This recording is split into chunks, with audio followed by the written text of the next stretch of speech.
Hi. I just wanted to use this format to bring you up to speed on the meeting I had with Melinda right before the break, in hopes of this being a springboard for a meeting with both of you and with Melinda to talk about the planning of the exhibit for the portrait project and how for us to get the most mileage out of that.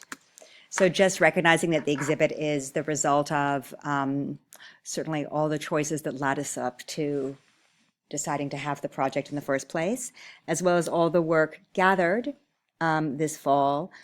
How is it an opportunity for us to share that work as a community? Also, to be kind of a celebration, not just of the portrait project itself, but of it as an example of our community? And how might that also be a springboard for future opportunities, further conversations, and our work in a number of different areas? So just a couple of elements I want to recognize that we're really present in the gathering of the material. How much we are a community of crazy individuals with so many different perspectives and journeys and feelings and approaches. Really, what a bunch of kooky individuals we are.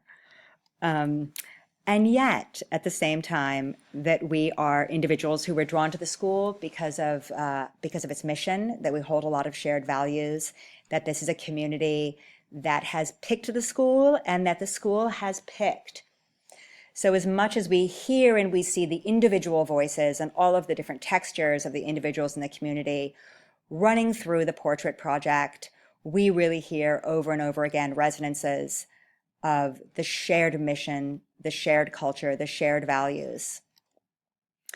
That the portrait project, as the individuals who took part experienced it, it was really having carved out a little space for individual sharing and reflection. So in that, it was also the community saying, we want to hear you, we want to see you, we invite you to come.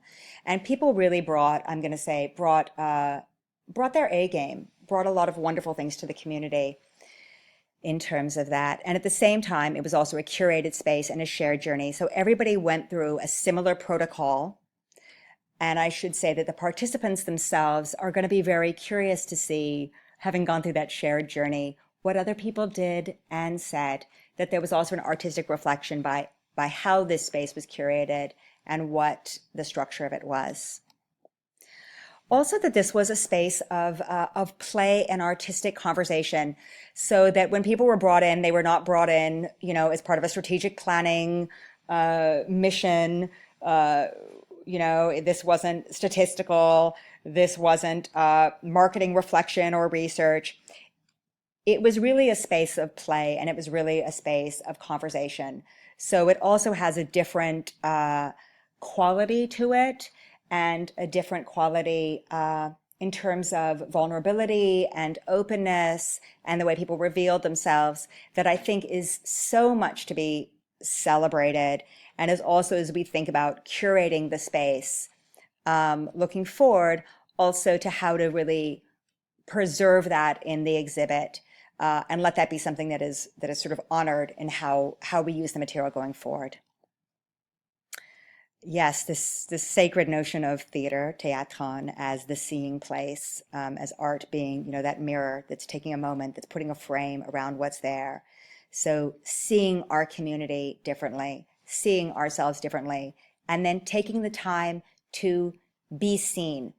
So we really want the exhibit to kind of honor that side of these individuals who gave so much of their individuality, that now we take the time to see them and to share them with, with great gratitude and respect. So this community event, some threads that are just going to be present, and I'm going to kind of name them as they can be. These are not things to be beaten over anybody's heads. It's really to say, like, these are elements that we're really going to see in the material because it's part of who we are, how authentically diverse we are, how much learning is valued by everybody, from the parents to the teachers to the students to the staff to the support staff. There is a love of learning. There is also a pride in culture and a great diversity and richness of culture. There is also a spirit of play and a spirit of really moments of really joyful sharing and people enjoying being together, that I think is also to be acknowledged amongst all the serious work we do. And yeah, boy, there's fun stuff coming in the movement section. And then also that because of the diversity, a piece of the diversity we really see is the intergenerational diversity and the intergenerational sharing. And we had many families come, and we had a number come with grandparents, and other people come with partners and so on. The material that we have to share in the exhibit includes the photos, and now you've gotten some sense of some of the range of material that we have in the photos. This includes straight up portraits. It also includes work with objects, and these were objects that the artists brought in. So we sort of see these recurring objects that the way they're interacted with varies, and that creates sort of common themes and common threads. And there's also objects that people brought in themselves, personal objects, including books that people brought in, often lovely and telling and revealing and exemplary of the diversity of our community in its own right.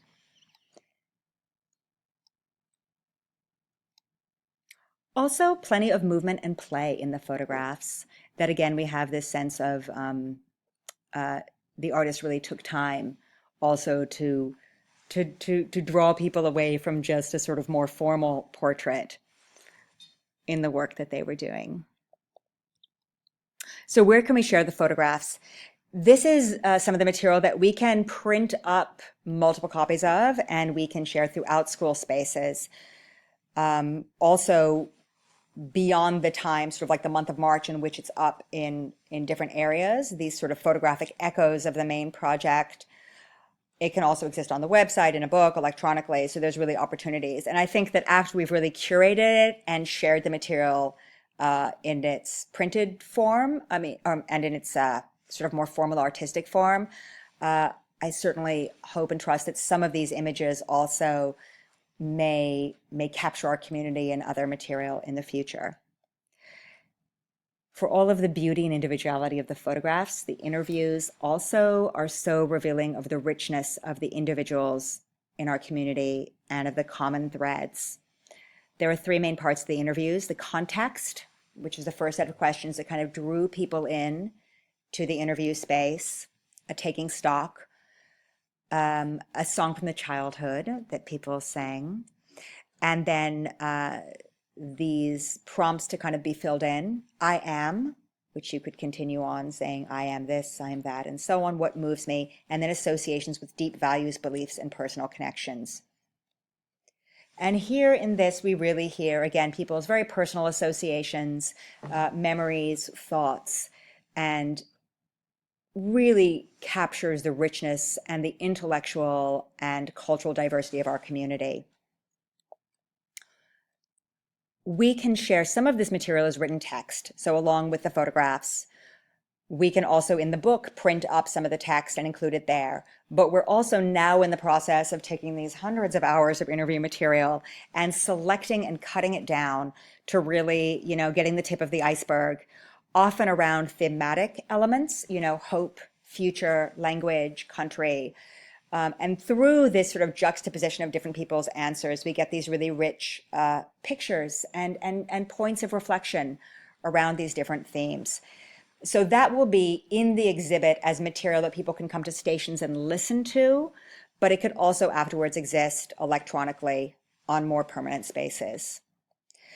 And then there's the movement work. And this was the wildcard piece of the interview process, where a world-class choreographer sat and watched each individual interview and then proposed a very individualized moment of choreography somewhere in the space.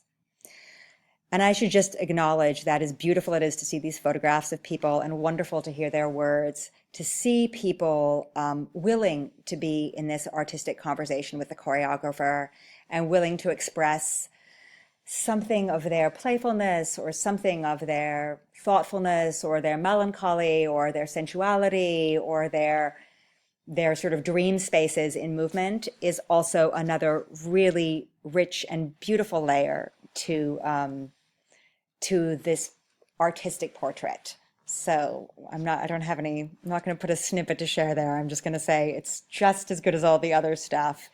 You know, our guards salsa dancing in the alley, the whole Stuckey family wandering down the street together, leaning up against the building or doing choreographed movement. So much beautiful work there.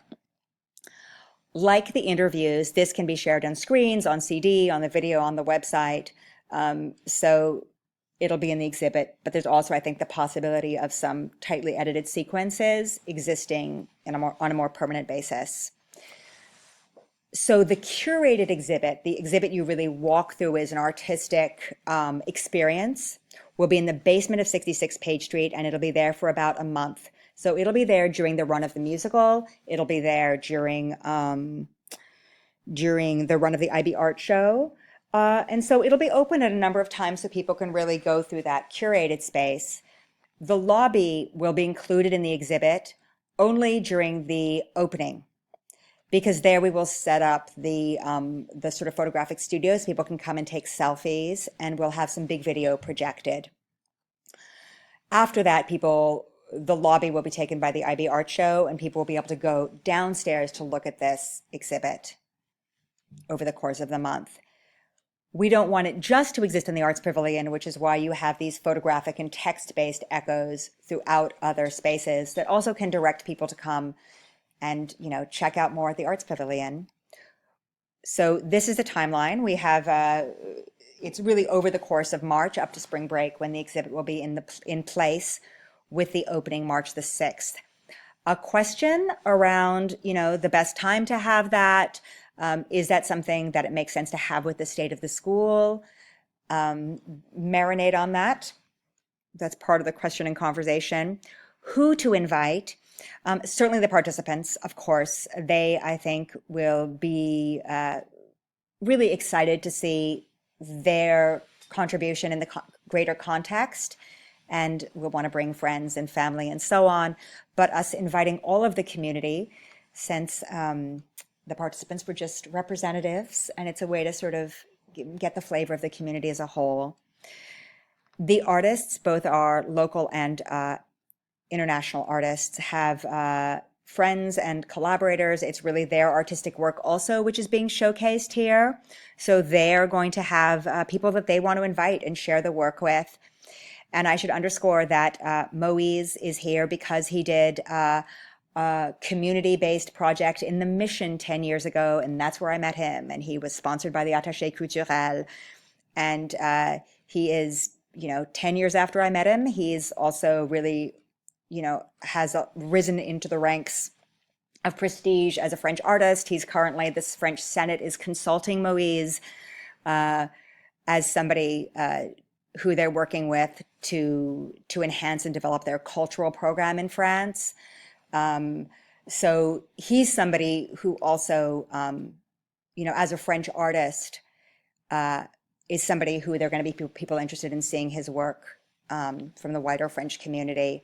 And then people who were involved with Awaiting Dawn, who you know, 3 or 4 years ago were very involved in that project. It's another opportunity to say, hey, our collaboration, our conversations are continuing. Please come and see this exhibit, see this other piece of community and artistic work we're doing. So there's some opportunities there to reach out and build community and share community kind of beyond.